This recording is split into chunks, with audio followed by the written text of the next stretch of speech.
And I'll let our facilitators, we have Dr.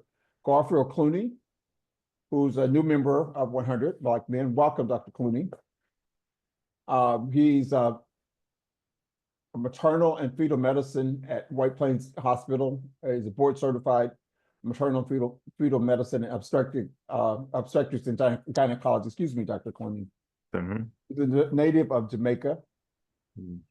Dr. CUNY earned his medical degree from Wake Forest University, Winston-Salem. He followed that by the completion of residency at OBGYN at NYU Downtown Hospital and a fellow in maternal and fetal medicine. Welcome, Dr. CUNY. Thank you. And finally, I'd like to introduce my co-chair, Dr. Maurice Hinson, who's a general internist in training. He's a naturopath by spirit. His mission is to promote the liberation of humanity and achieving true health and wellness. Dr. Hinson also is the founder of MetaRoots organization, and I've been excited to work with Dr. Hinson over the last 2 years as a member of the 100 Black Men's Health and Wellness Committee. He is now my co-chair. Welcome, Dr. Hinson. Much appreciated. So we'll now turn this over to our moderators and facilitators for this evening's panel, Dr. CUNY and Dr. Hinson. It's all yours. Great. Thank you, Dr. Franklin, and thank you for all your hard work in helping to put this together for this extremely important topic. And to our panelists, thank you very much for agreeing to participate. You all are experts in your fields, and we really appreciate you taking the time out for this. I, especially because I'm in the maternal health field, and I, see this all the time, see this every day. And just it just baffles me a bit on why in one of the richest countries in the world, or the richest country in the world, as they say, we're having these problems in our country. So hopefully we can shed some light on how we can get to some solutions today. And so, Dr. Farrington, I'm going to ask you the first question, if that's okay. As it stated, you're the co-founder for the Black Coalition for Safe Motherhood, so you're well-versed and well knowledgeable about what's happening in the maternal health space. And so just in your experience, what do you think are, one or two things that systemic interventions that would most impact maternal health outcomes for Black women now? And how may, the second part of the question is, how may Black men or the partners help to advance this?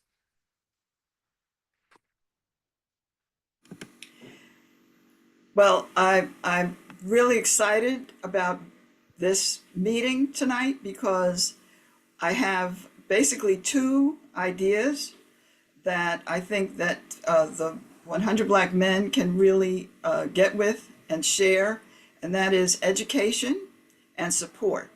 But I'll give some background first on the issue, that every year there are 50 to 60,000 severe pregnancy complications and deaths affecting U.S. families, especially Black families. And those are the tip of the iceberg of harm that new mothers are experiencing giving birth in this country. And many experts say the causes of the poor maternal health outcomes in the U.S. are complex, but they have basically one root. And that is, the main problem is valuing profits over people.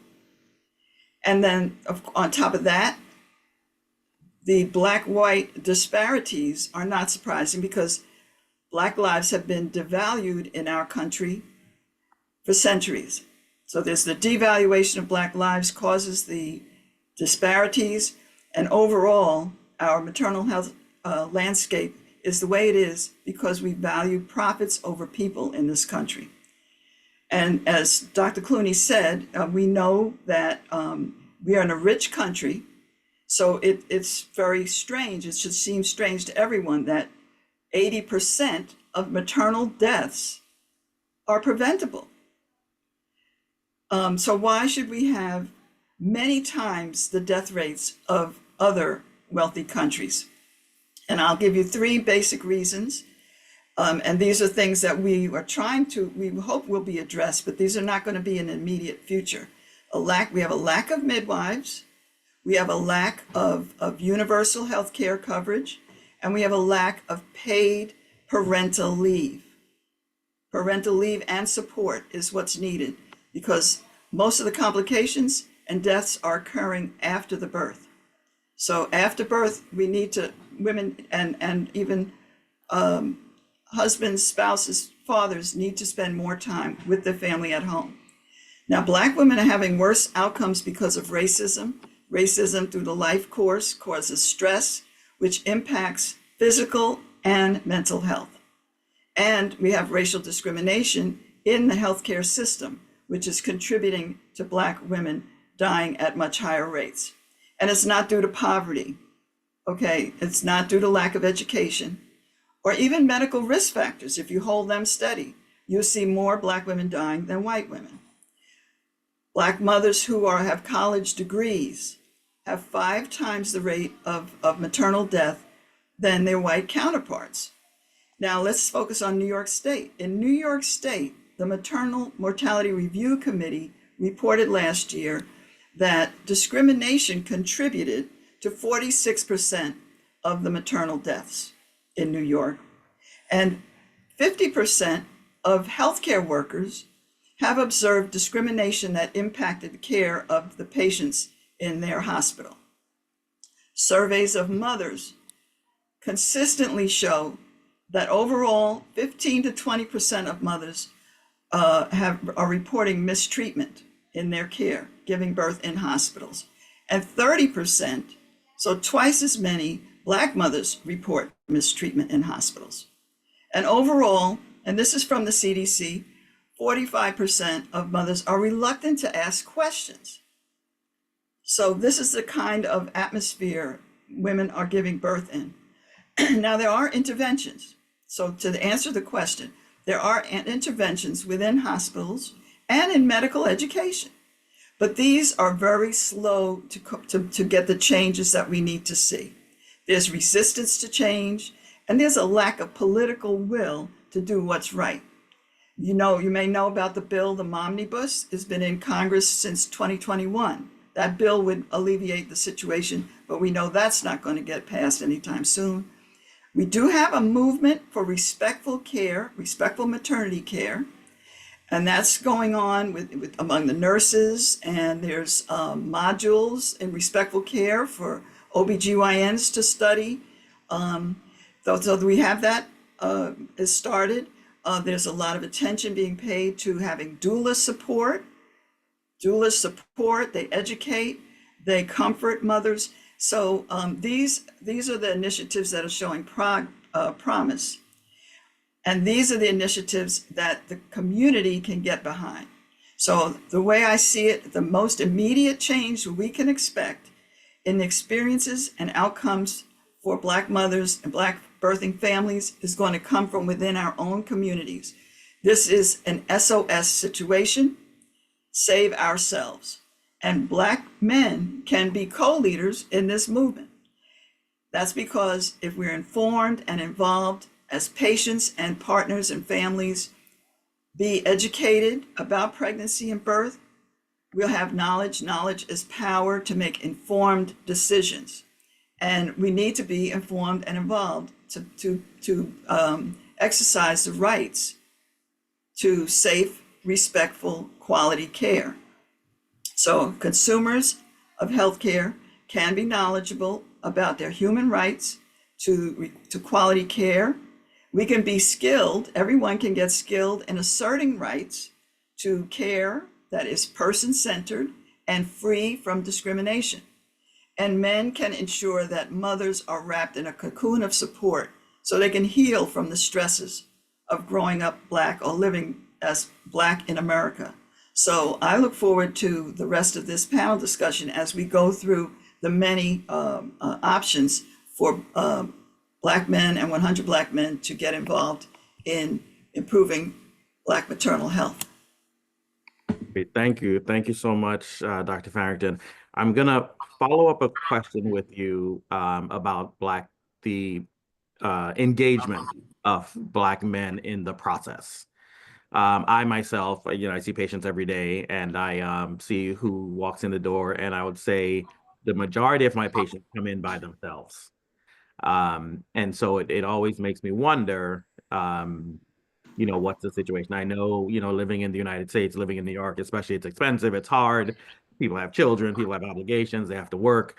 But how do we work to engage the men more and help them understand the importance of being part of the process from the beginning, especially when pregnancies sometimes start out uncomplicated and they become complicated, and mom has now additional responsibilities that she has to take on, and how she needs a partner to help her navigate that. How do you think we can engage the men a little more? What do you think?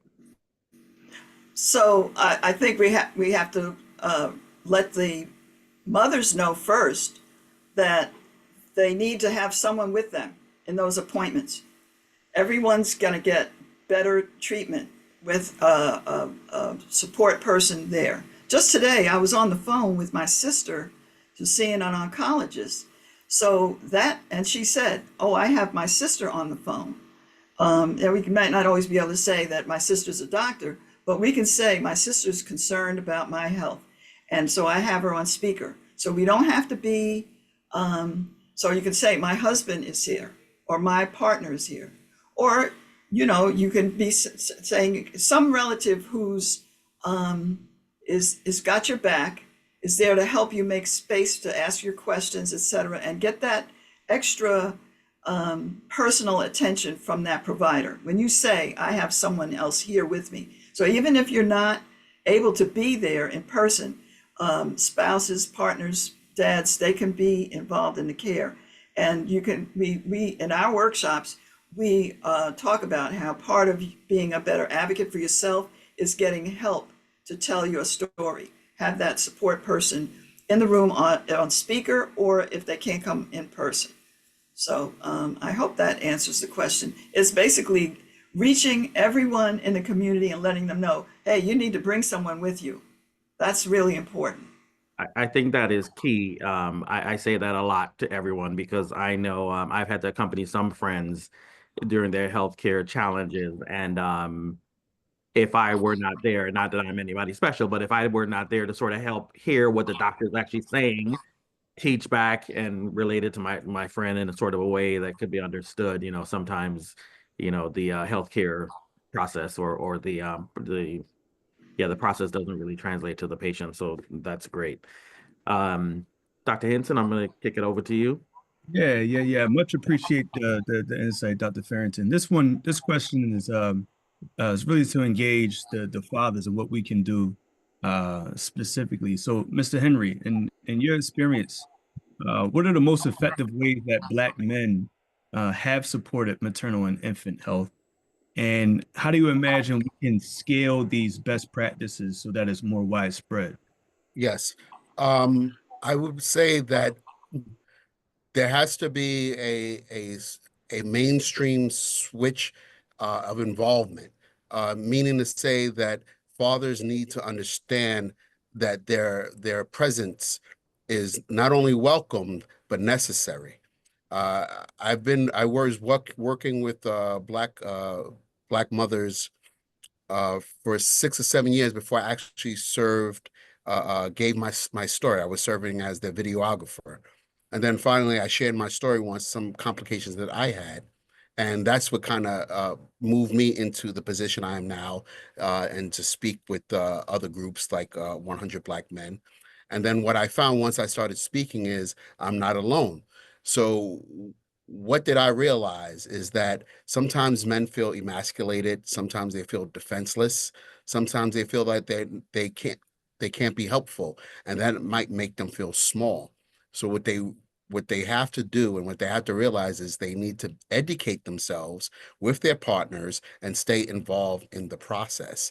And there needs to be a surge of whether it be social media or television and word of mouth that, hey, brother, if your girl or your wife is pregnant or having, going to the doctor or going to labor, it's necessary that you be in the room. The brothers need to get in the room. They need to go to the obstetrician, go to the go to the follow-ups, be involved with it as if they're the mothers, that they are the partners. That baby is partly theirs.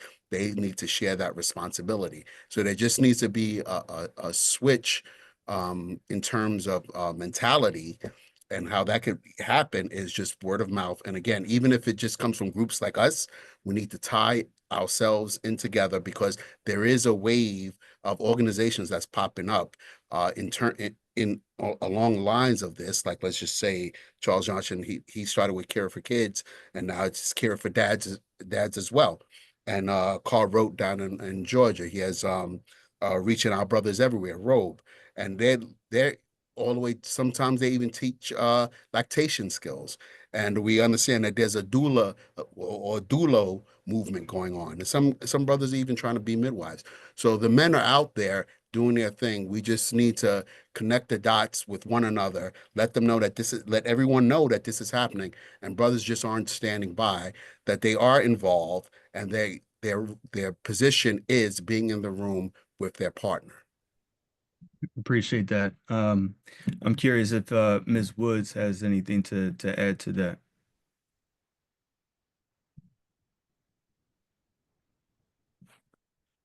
You're on mute, Miss Woods. Sorry, I would add that Black men have always played a crucial role in maternal and infant health, whether as protectors, advocates, or emotional anchors.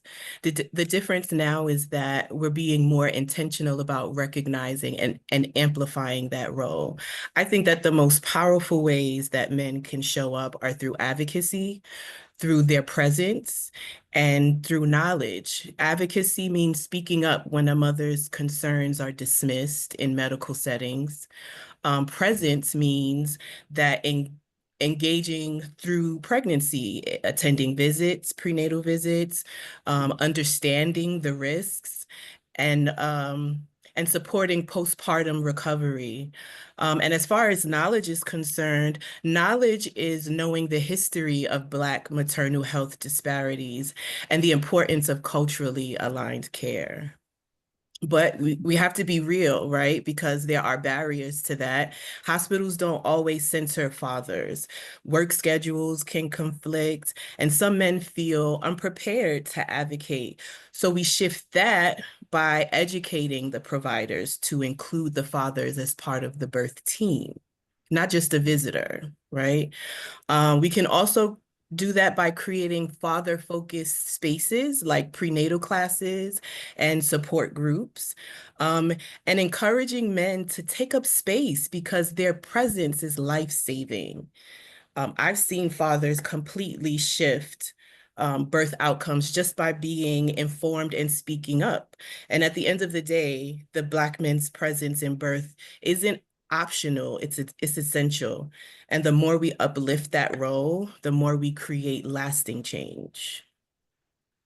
Yeah, I mean, it appears that historically, men weren't considered an important factor in this, birthing process.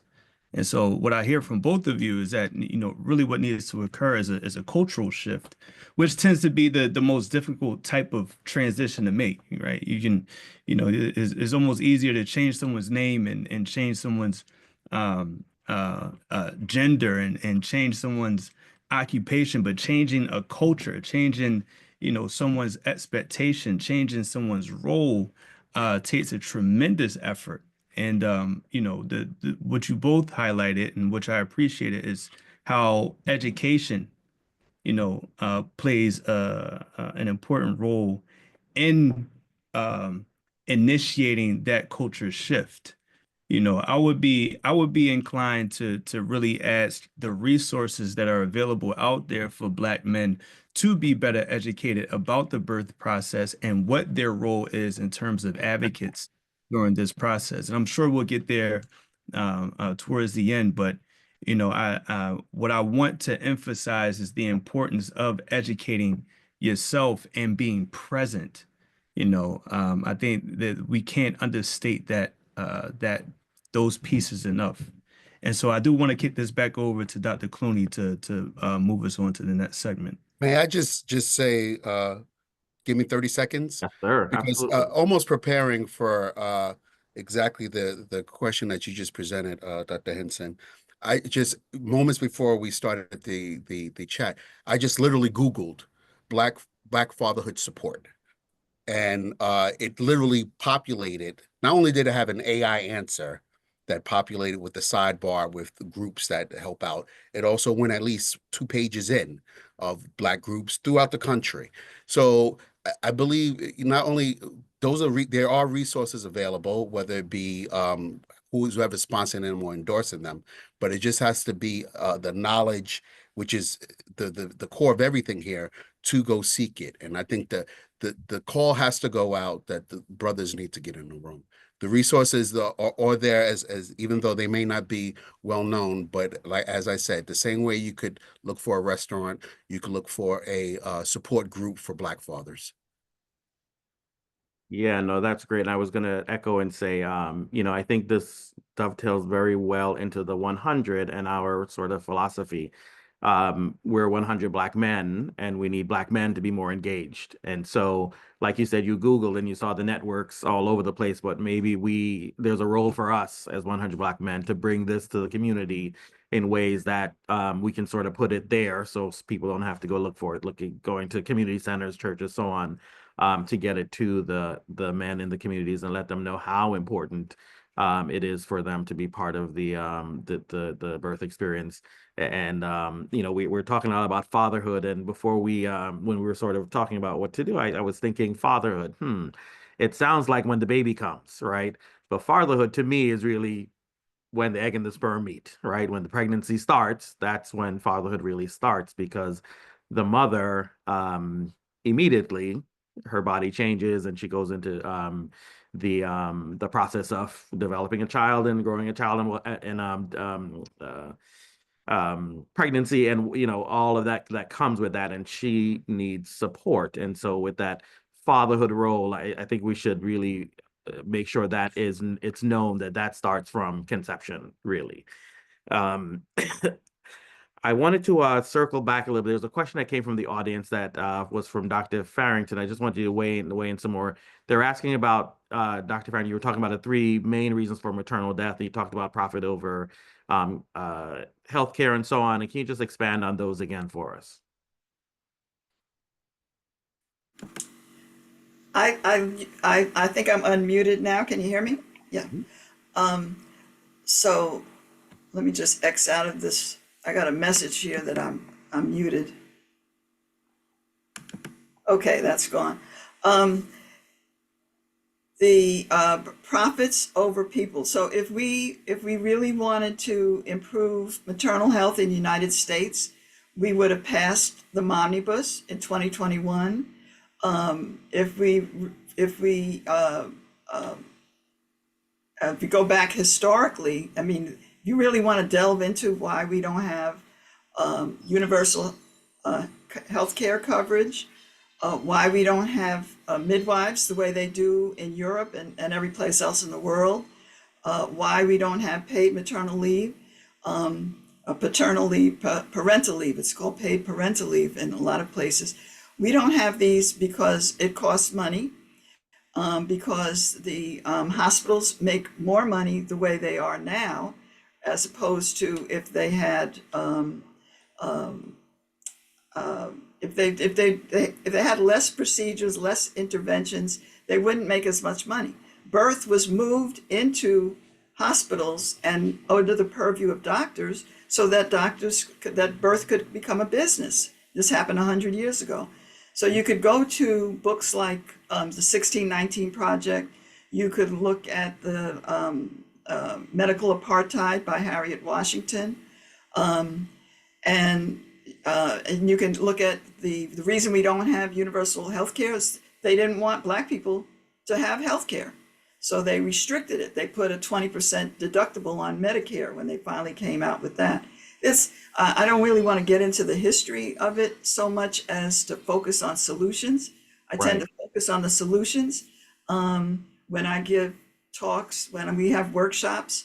I give those statistics at the beginning, and I say we got to deal with this country the way it is. the racism, the supremacy, etc. But we can make a difference. We can push for change. There can be systemic change. There can be cultural interventions that will bring the changes we want to see. We already have the fact that Black men are more involved with their children than other ethnic groups. A lot of people don't know that it's, that they're with meals, diaper changing, care of the children. Black men are more involved than other groups. So I think we have a great track record in the Black community for supporting others, for supporting each other, wrapping a cocoon of support around those who need it. And I think, that's been something that's a tradition in churches, et cetera. So I know I've gone back to solutions. I wanted to get away from, talking about what's wrong with the country and focus on the solutions. Sure. And I'm sorry, I may have misspoke a little bit. It was a question that came in through the chat. You had mentioned 3 reasons for the increased maternal mortality for Black folks. And I think the value and profitable people was one. I think education and support was the other. And I think it was it like Well, we need there should be that we have an imbalance in the care of people who take care of pregnant mothers. It should be more midwives. Midwives spend much more time with the patients, whole person care, than doctors do. So that's one factor. We should have more midwives. Every mother should have a midwife, and some need a doctor too. But birth is not birth has been pathologized to make it more profitable.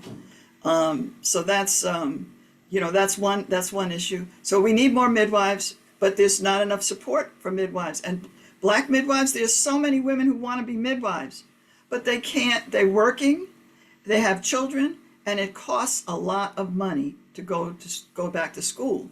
So, but we need more Black midwives. We need more Black doctors. Because they've shown that Black practitioners make Black women more comfortable, and they're more likely to get the care that they really deserve. So we need more Black doctors, and then we have obstacles there. There's universal health care coverage. Everyone needs to be getting health care before they get pregnant to be in optimal health when they start to have to grow that baby. So we don't have that because they're restricting access to healthcare by not covering everyone. They don't want us to be a socialist country, but they want us to be a capitalist country. So it's profits over people. Right. So the lack of midwives, paid parental leave, a real minimum wage. My granddaughter was working 3 jobs before she got pregnant, then 2 jobs up to the time she gave birth. These are just basically, we have modern day slavery in this country because so many people are working so hard. And the way Black women who have to be twice as good to get half as far after getting their degrees, this is stress on a woman's body. And we know that stress causes preterm labor. The stress hormones cause inflammation in the uterus. So there's a lot to be said there, but I think that's enough to go into why Black women are, why we're seeing the outcomes, the preterm births, the low birth weight, all of these issues play a factor. Right. Before I go to you, Amina, I'm just going to circle back to Emmett on one question that came into the chat. And it says, how has the Black male or men's statistic of involvement been documented? Do you know if they really studied that, looked at it, have data on that? No, no, I'm not prepared to answer that question. I can answer the questions on racial disparity, but that's not, that's not the question. And it's even government agencies also, whether it be the National Council for Health Advisors, things like that. But how they calculate or make statistics on Black involvement, I'm not even clear on that answer. I can guarantee you this: they're 100% involved with making the baby. But I can't answer. I don't know how do they figure out their involvement with the healthcare. With the health, with engagement with the healthcare system, yeah. Right. And I'm sure it's going to vary by region in terms of the involvement. Um, uh, where I work, I find a fair bit of fathers attending the prenatal care, but we really want to strive towards 100, and I really think that's something that the 100 Black Men can really partner actually with you guys probably to work on improving that because of the importance. Now, I was reading a book the other day called The Quilt Makers, and I'm going to make this not too long.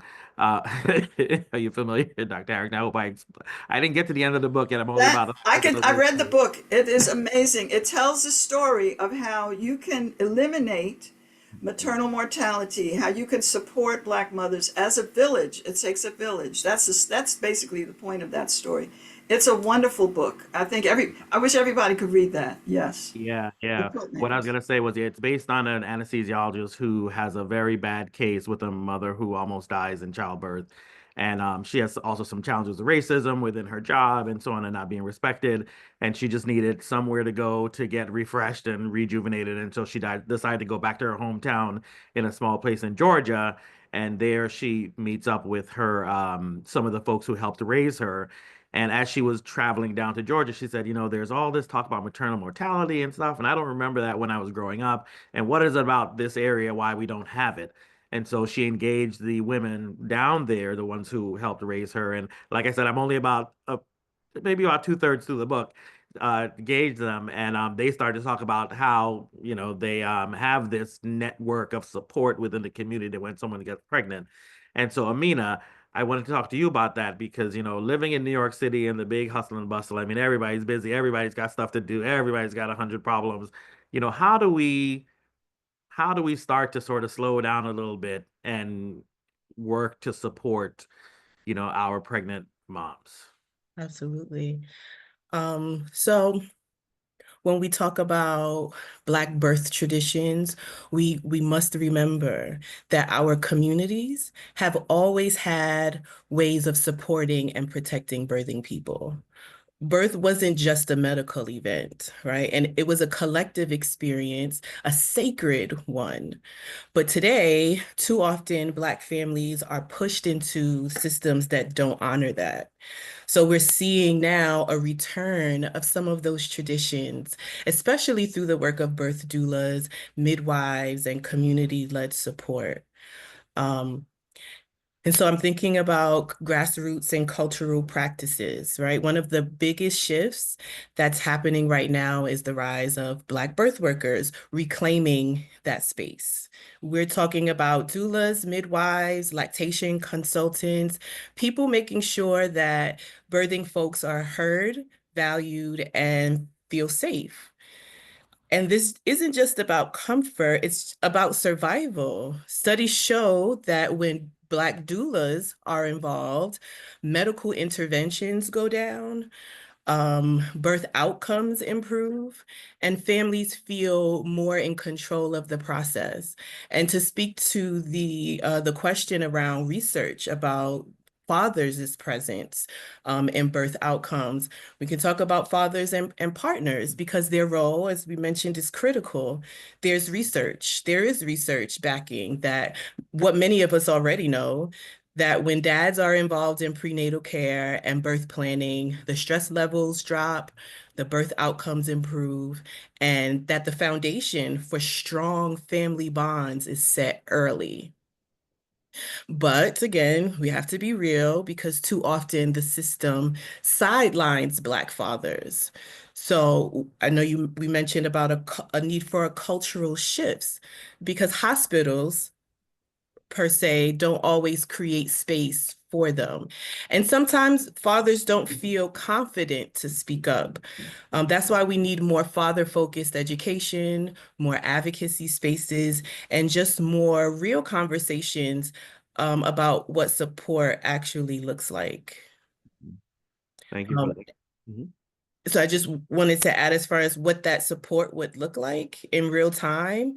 I mentioned it earlier, showing up before the due date, It's being in those doctor's appointments, asking questions, making sure concerns are being heard, and it's knowing who the doula or the midwife is and being clear on the birth plan. But it's also bigger than that because Black men can support this work by investing in Black birth workers, whether that's pushing for funding, supporting legislation, or just spreading the word about why culturally aligned care makes a difference.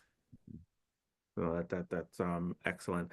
Um, I- in terms of the doulas, I always get concerned, and you can help me if with this thought that when patients show up on labor and delivery, there's always this sort of anxiety your first time getting there, and then they may not mesh with their nurse, and then the doula may come, the doula may not agree with the nurse, and the doctor comes, and there's a sort of three-way battle to everyone wants to help the patient, but everybody wants to do it a different way. And what are your thoughts? Because I know there's lots of legislation, doulas that, thankfully they're paying for doulas in New York State. Thoughts on them entering the prenatal arena sooner at the prenatal care visits with the family instead of, because a lot of times what I see is doulas coming to meet parents at the time. And my hospital is thinking about setting up a doula program with that kind of doula access on arrival, which I don't think is the greatest thing to do. Well, what you may not be seeing is the continuity of care that's happening before the date of birth, right? So in my role as a doula, we're meeting with our birthing persons as soon as they even learn that they're pregnant. Doulas also play a role in fertility support and coaching as well. So a doula can be assigned as soon as a family even recognizes that they're preparing to have a baby.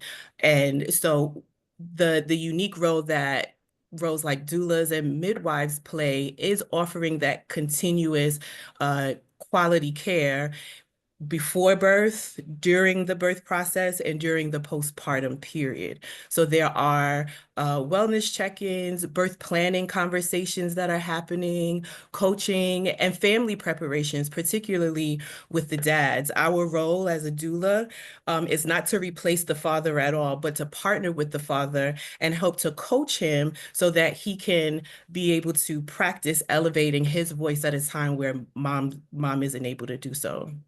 Right. Great.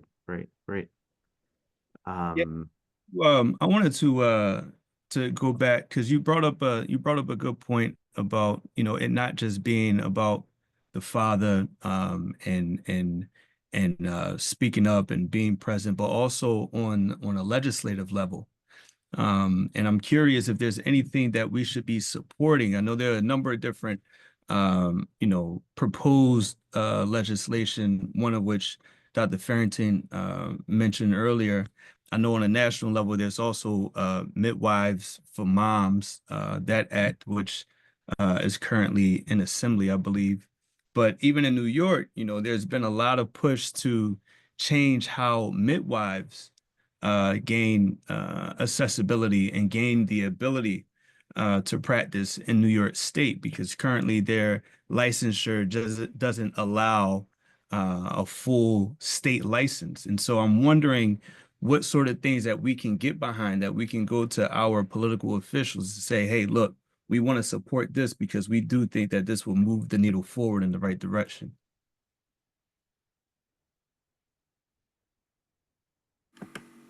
Who are you asking?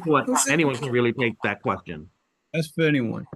Oh, well, we need to legalize, make midwives legal in every state.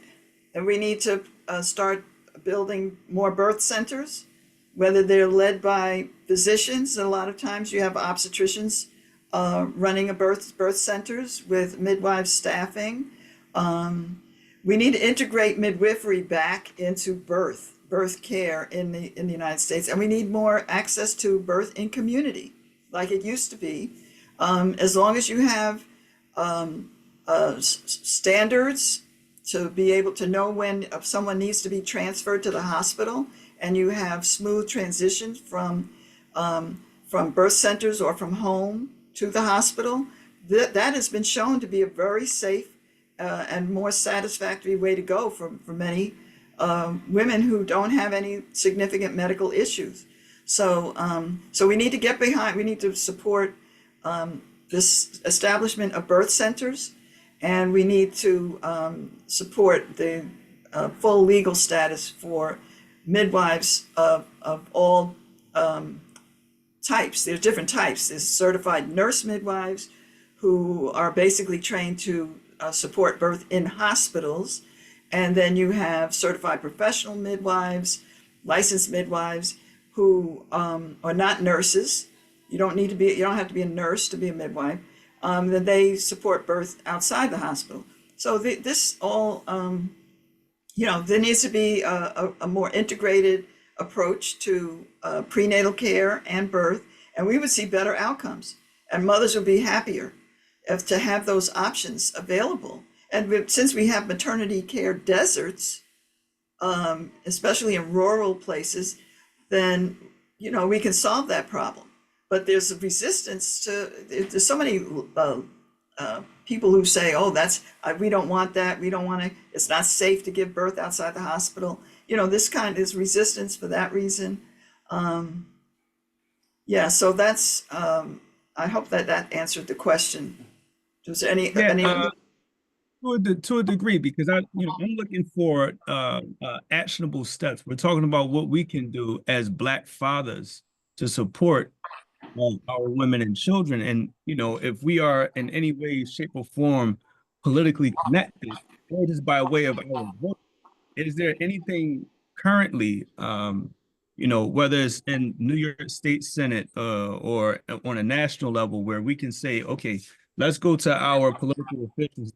We want to vote yes to this particular piece of legislation. I think it's for actionable things that we can do. We have to press your legislators to pass the omnibus.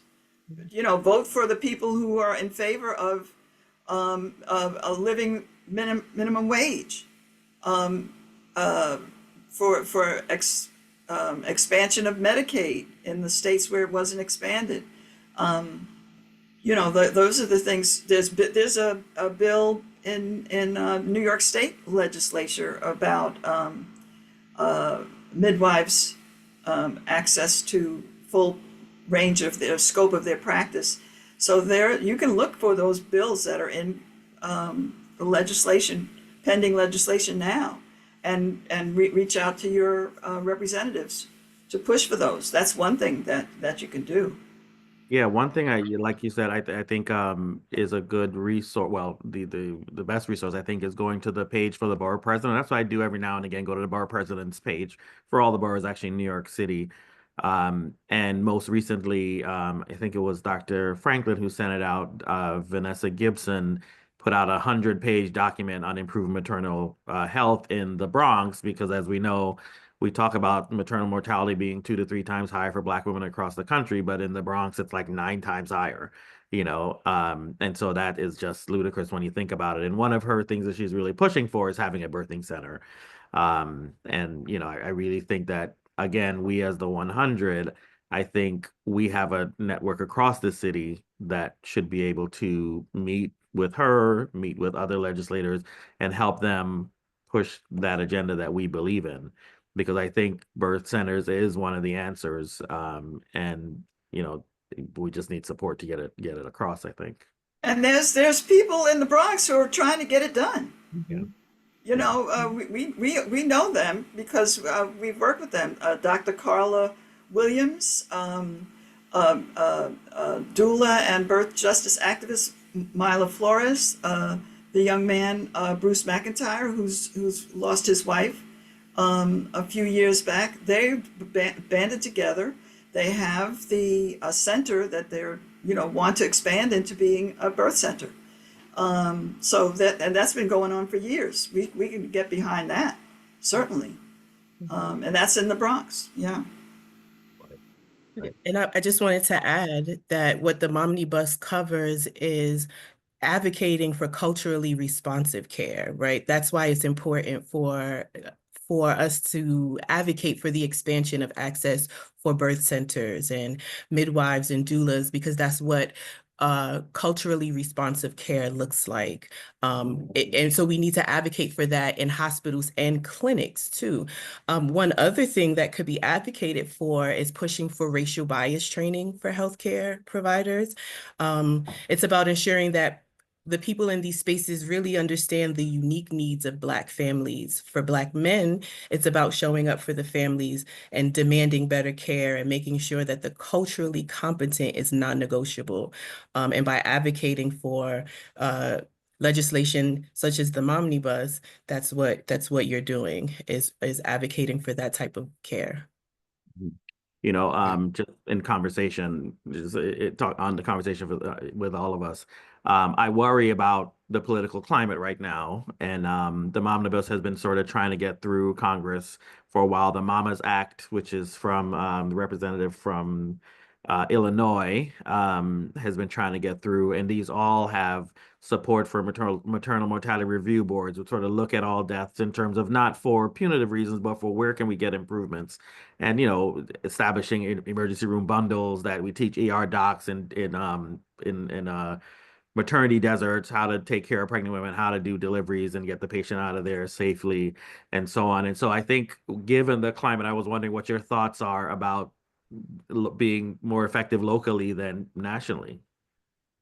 And anyone can take that question.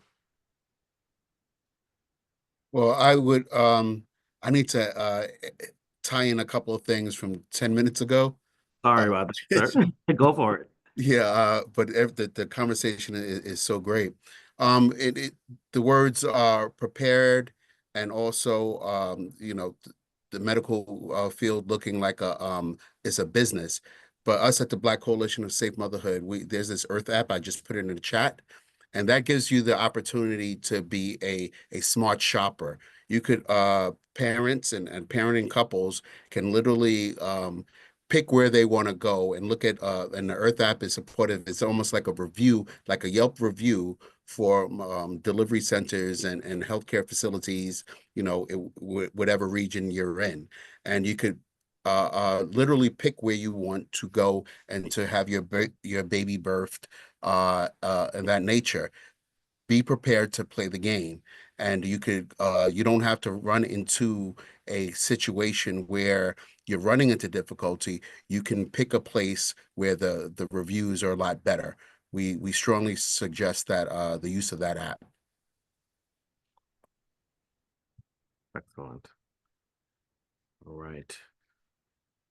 Any more thoughts on why we don't want to have birthing centers? I hear a lot of pushback about that, and I really think that's one of the answers as well, because I'm all in this because I was a journalist, so I know the power of messaging, and I think there's just a stigma with from midwifery to birthing centers, and it's basically financed I think by big medical, because you know, if you're pushing patients into big hospitals, they get those dollars, as opposed to a smaller clinic, what have you.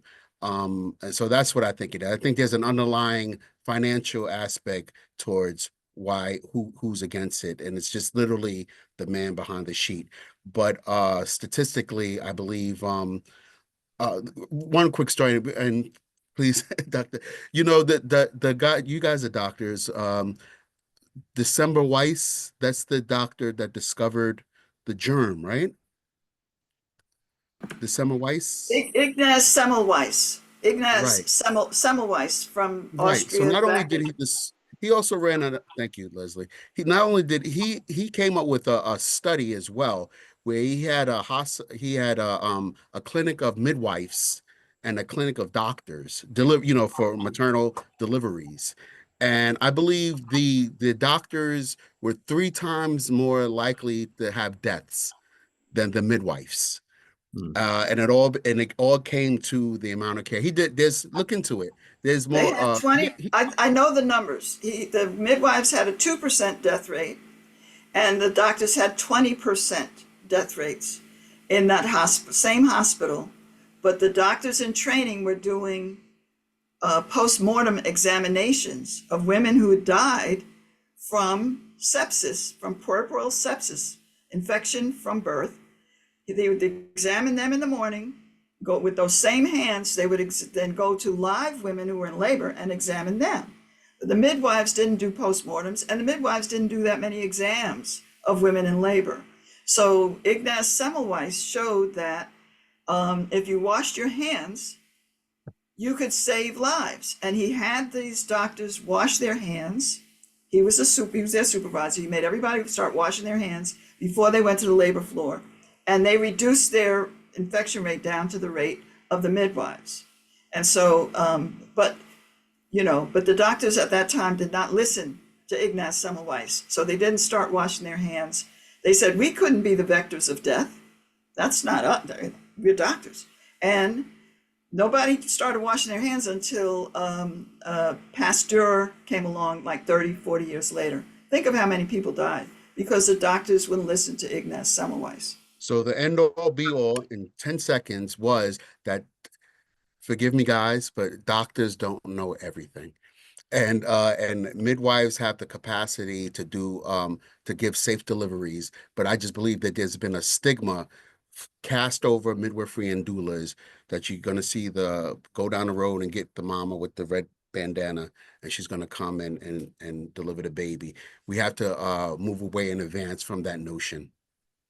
And just to add, right, to the doctors not knowing everything, there is so much that the medical system does offer.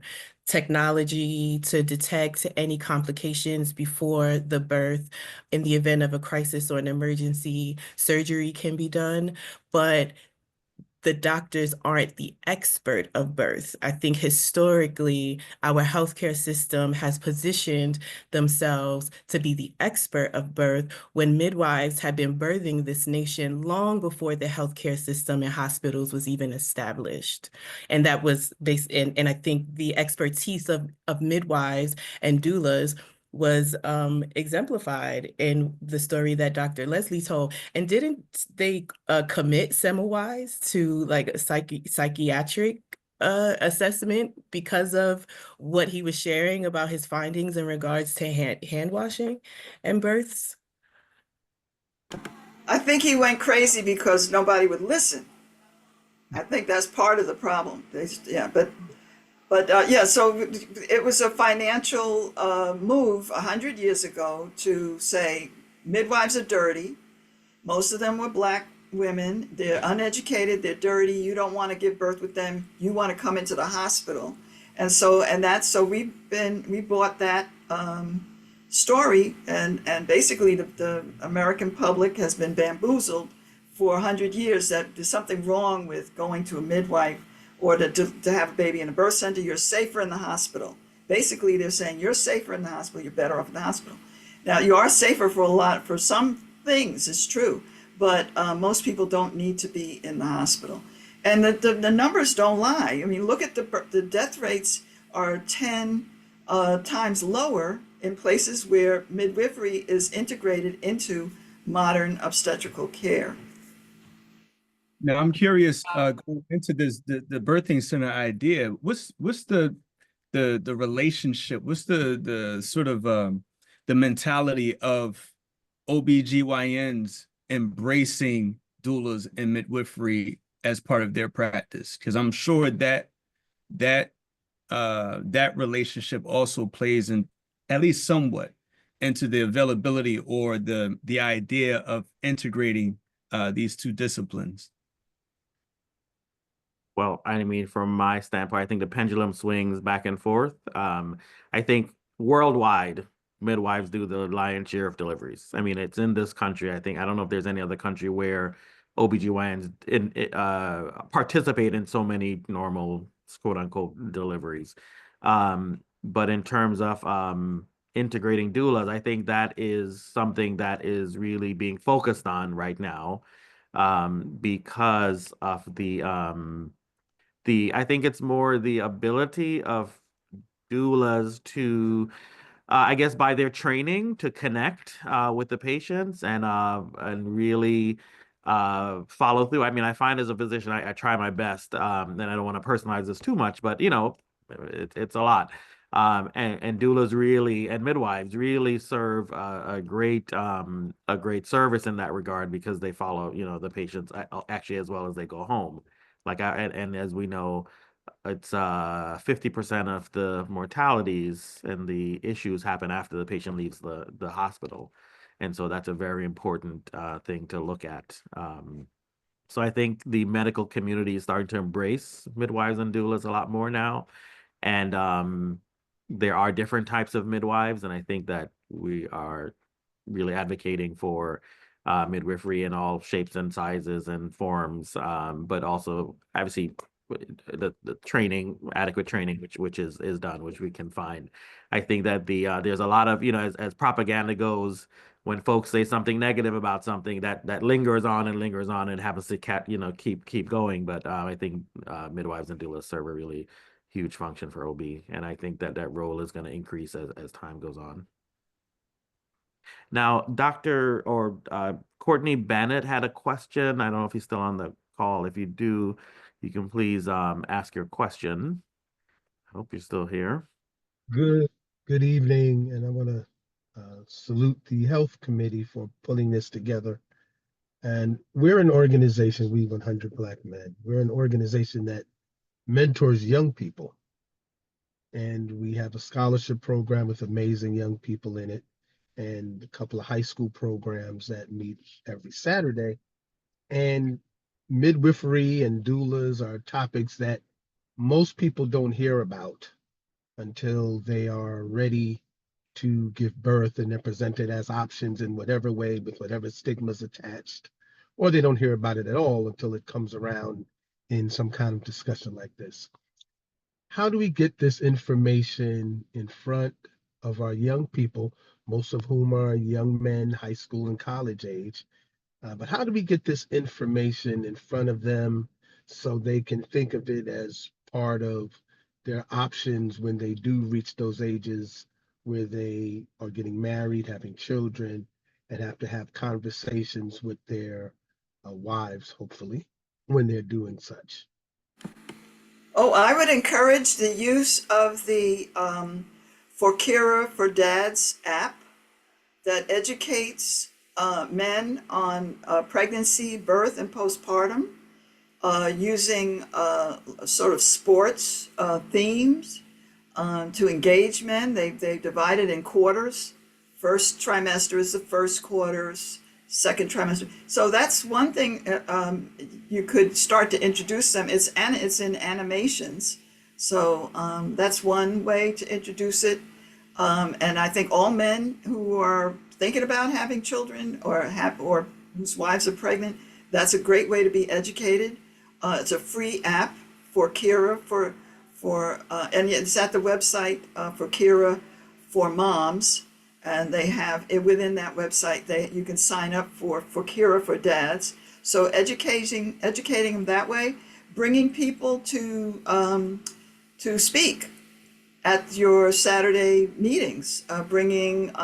You could have someone from Robe or a Dulo dad, someone like that to speak to them. So I think there's a number of ways to get the young men to start thinking about this ahead of time. Yeah, that's a great suggestion. And I would also add that there is no age minimum requirement to be trained as a doula. When I trained as a doula, I was in a cohort with a 15-year-old girl who was seeking that type of information and training. And honestly, one of the biggest ways to keep this movement strong across all ages is through storytelling. Because Black birth stories hold power. So when fathers, teenagers are hearing another person talk about how they advocated for their partner in the hospital, that's knowledge being passed down. When we share the stories of our grandmothers giving birth with the support of midwives, we're reclaiming that history. And so that's how we can protect our traditions, by sharing those stories to our young generation as well. And that's how we can make sure that that generation, the next generation, just doesn't survive birth, but they experience birth with dignity and with joy. Great. Thank you. Thank you. Before I get to Dr. Thank you for those answers. Just want to tie up. This is to the committee. We've had some young people who've come through our program who are doctors or in doctoral programs to become MDs. We should consider one in particular, Haley Beaton, a young lady, and maybe see if we can integrate her into this committee to get her perspective as a young person and a young MD. Great. Just from the chat, I just wanted to recognize a couple of things. Dr. Keisha Callens, I think you're spot on about preconception care and not enough prioritization on that in terms of maximizing outcomes or optimizing outcomes for pregnancy. And what I advocate for myself is preconception and interconception care, because in between the pregnancy, many patients come back to their postpartum visits pregnant, and so it's really important to get to talking right after the delivery happens to optimize for the next pregnancy. Dr. Miller. Yes, thank you, Dr. CUNY. I was listening to you all talk about birthing centers and doulas, and I was just going to ask Dr. CUNY to talk to the group about his observations when we traveled to Cuba so many years ago. We went to a birthing center, and I was struck by the fact that you all know that despite limited resources, that Cuba has one of the lowest infant mortality rates in the world. And so, Dr. CUNY, can you talk to folks about what we actually saw there? Yeah, I can. It was a while back, and I'm trying to stretch back in my memory, but yes, it was quite fascinating to go because it's it's a very sort of archaic system in one degree, because everything is written on paper, line by line by line.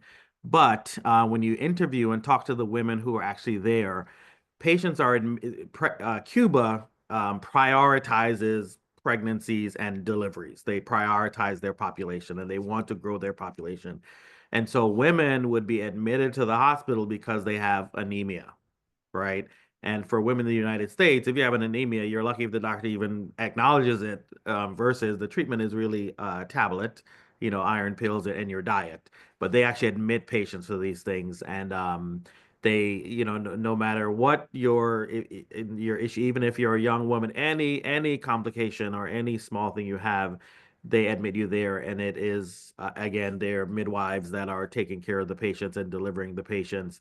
And I think one thing I liked about it a lot also is that they had this sort of group mentality where the women were together during the day, so they can talk about what challenges they're having and talk about and support each other through the pregnancy.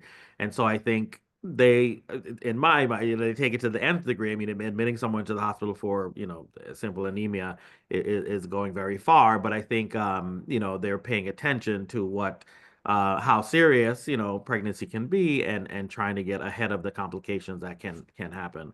So it was a fascinating experience. Not much hospital intervention, is mostly midwife, birthing center types of interventions. May I answer an earlier question about educating young people? I think that we don't start early enough talking about reproductive health, and also about how to advocate for oneself in medical settings. And too many teenagers are mistreated, we could say, or even abused by providers. And if they don't know about their rights and how they can assert themselves, they can be intimidated in those settings. And I think we could start earlier, helping people have their voice in those medical settings. And then when they're having children, they're better able to support each other, so that the young man is better able to speak up in that doctor's visit and not feel pushed aside or ignored. So that's where programs like ours, the ACT curriculum. ACT stands for Ask Questions Until You Understand the Answers. Claim your space, both physical and mental. Trust your body and tell your story. And I won't get into the details of it, but I think that framework is very self-affirming and is potentially life-saving if everyone practices using it before they get into those healthcare settings. And so that's something that can be introduced to high school students, college students in your programs that you have for young men. Great.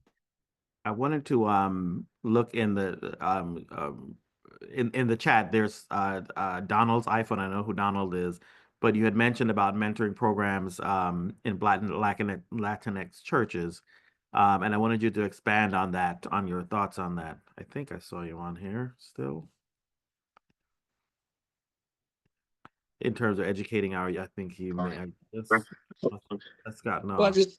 I feel like there's so many There you go. churches in Harlem and in other places and spaces in the city and probably across the country. Now, I also want to honor the fact that many critical movements to Black communities started in the Black church. And I know my church actually has a young adult program, FCBC, and I think this is really critical information. And many of these young people are leaders in their own groups and in their own communities that can go back and disseminate this information.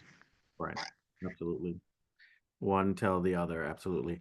And then Monique Hardin Cordero asked the question. I'm just going to read it. As of March 1st, 2024, New York State Medicaid covers doula services for pregnant, birthing, and postpartum women. Excuse me. Do we know if this is having a positive impact?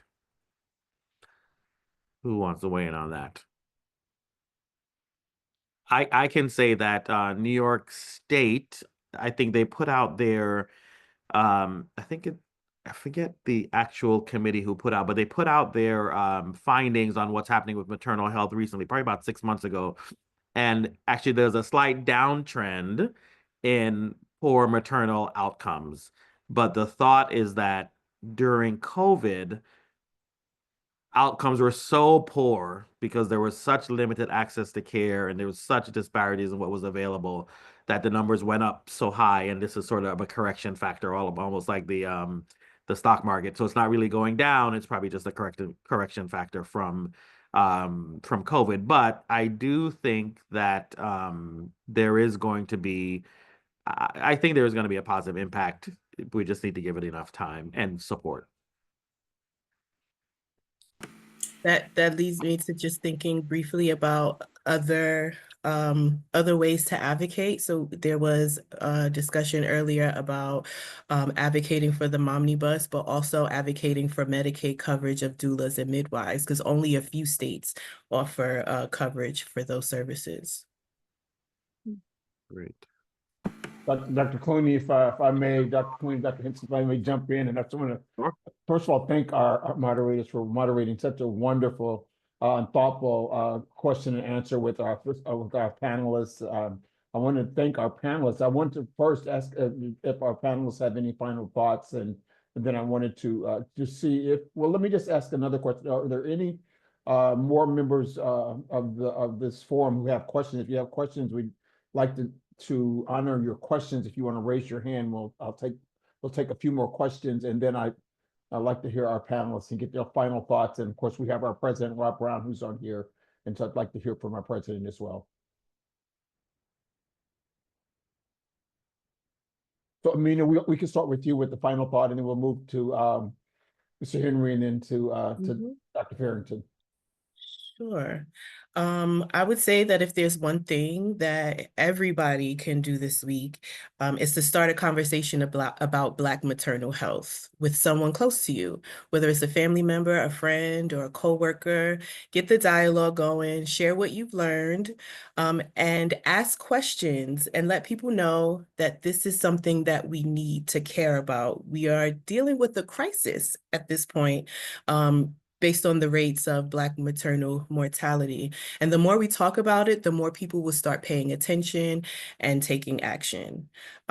Also, you can reach out to a Black mother, a father in your life, and just ask, how are they doing? Mentally, emotionally, physically. A lot of times we focus on the physical stuff, but it's those emotional check-ins that can really matter. Sometimes just offering a listening ear or pointing them in the direction for resources can be a game changer. Thank you. Mr. Henry? Yes. Again, thank you for 100 Black Men having us, Black Coalition of Safe Motherhood. We're always happy to speak to groups and be supportive in fighting Black maternal deaths and morbidity. A couple of years ago, I took an online course, Harvard online course for combating racial disparity in healthcare. That was the name of the course, and it was predominantly healthcare administrators. So basically, they were getting the skill set to what they could bring back to their institutions to try to deal with it, deal with the issue. The point of why I brought that up is that the status quo is, or the industry knows that there's a problem. That they can't fight it. That they started doing research back in the 70s on racial disparity, and they've kept it up. The numbers aren't getting better; they're getting worse in terms of Black deaths and morbidity within our community. So our involvement, y'all involvement, is necessary and needed. What that would consist of, just off the top of my head, is like Amina said, spreading the word and engaging, checking in on people. And even though you may not be having a baby, you can tell somebody that might be having a baby what resources they have at their disposals. Keep the Earth app on handy. It's a simple thing. Birth Drop the Bee Earth app, so they can pick a institution that's more accommodating to their needs and desires.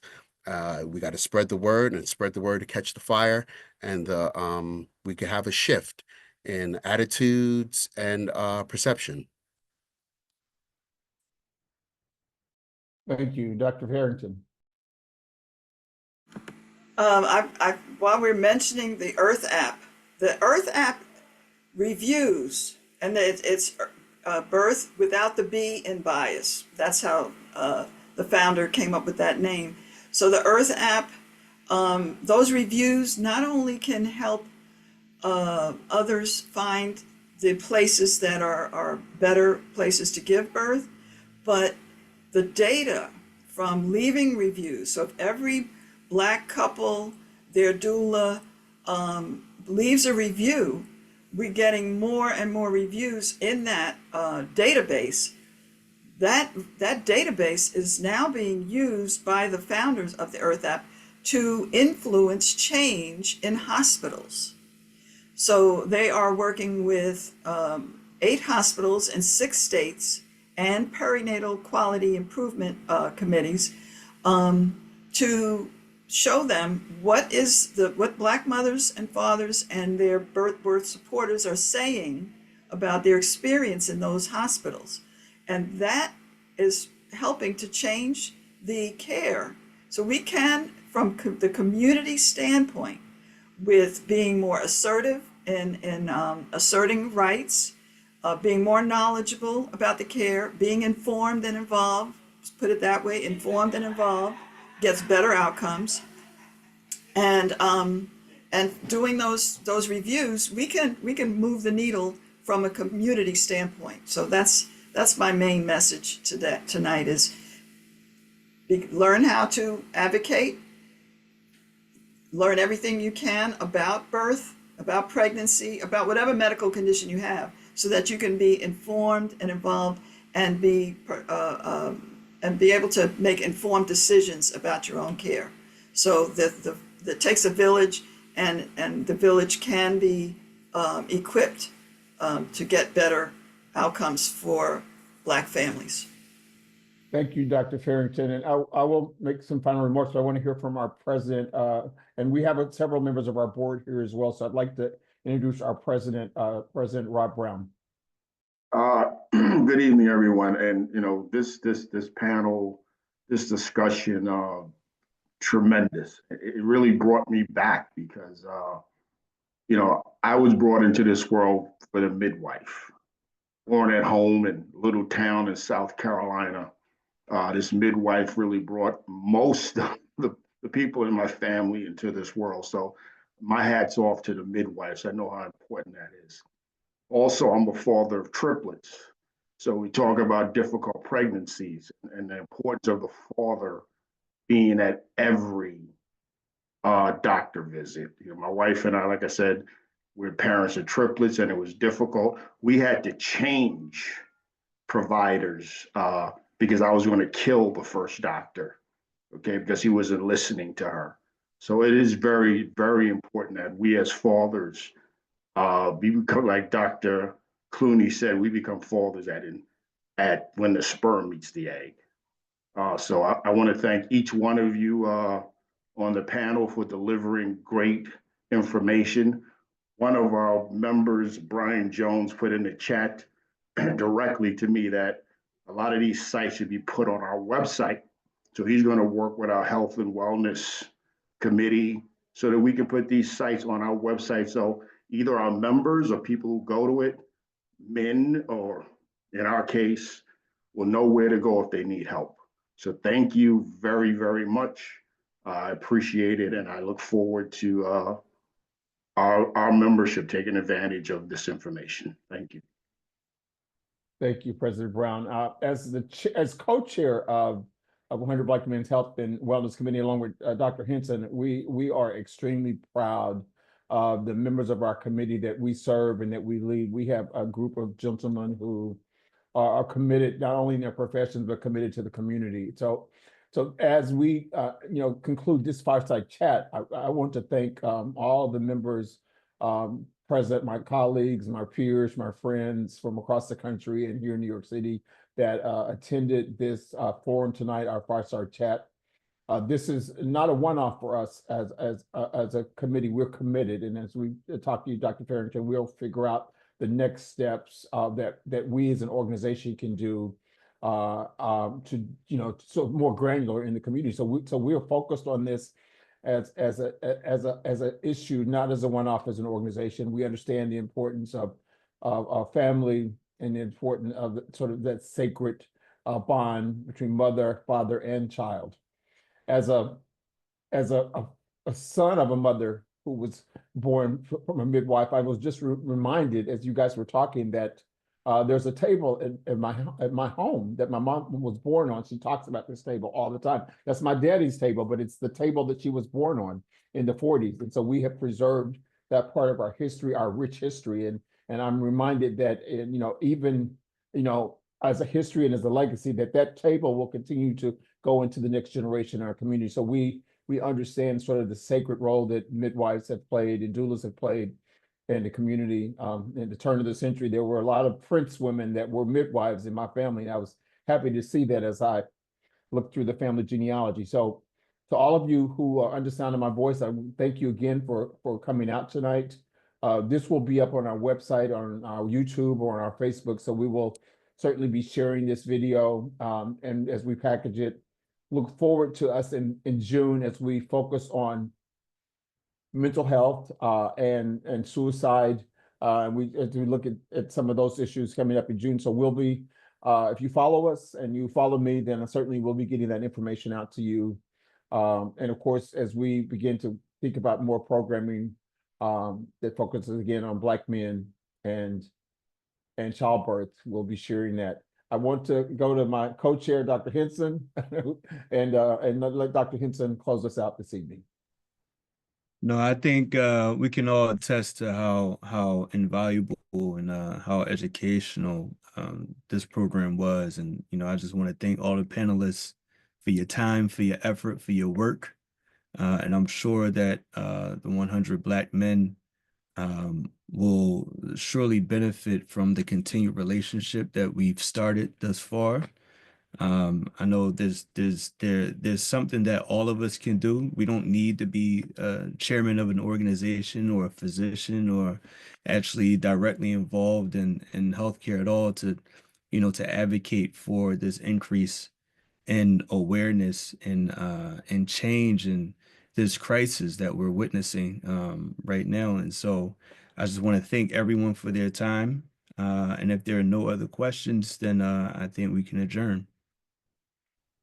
Dr. Hitz, I do want to mention my students in CUNY over at Host. I have quite a few of my students online, so I know they have a special project they'll be doing for me next week. But I want to thank my students from the CUNY system for attending tonight's lecture.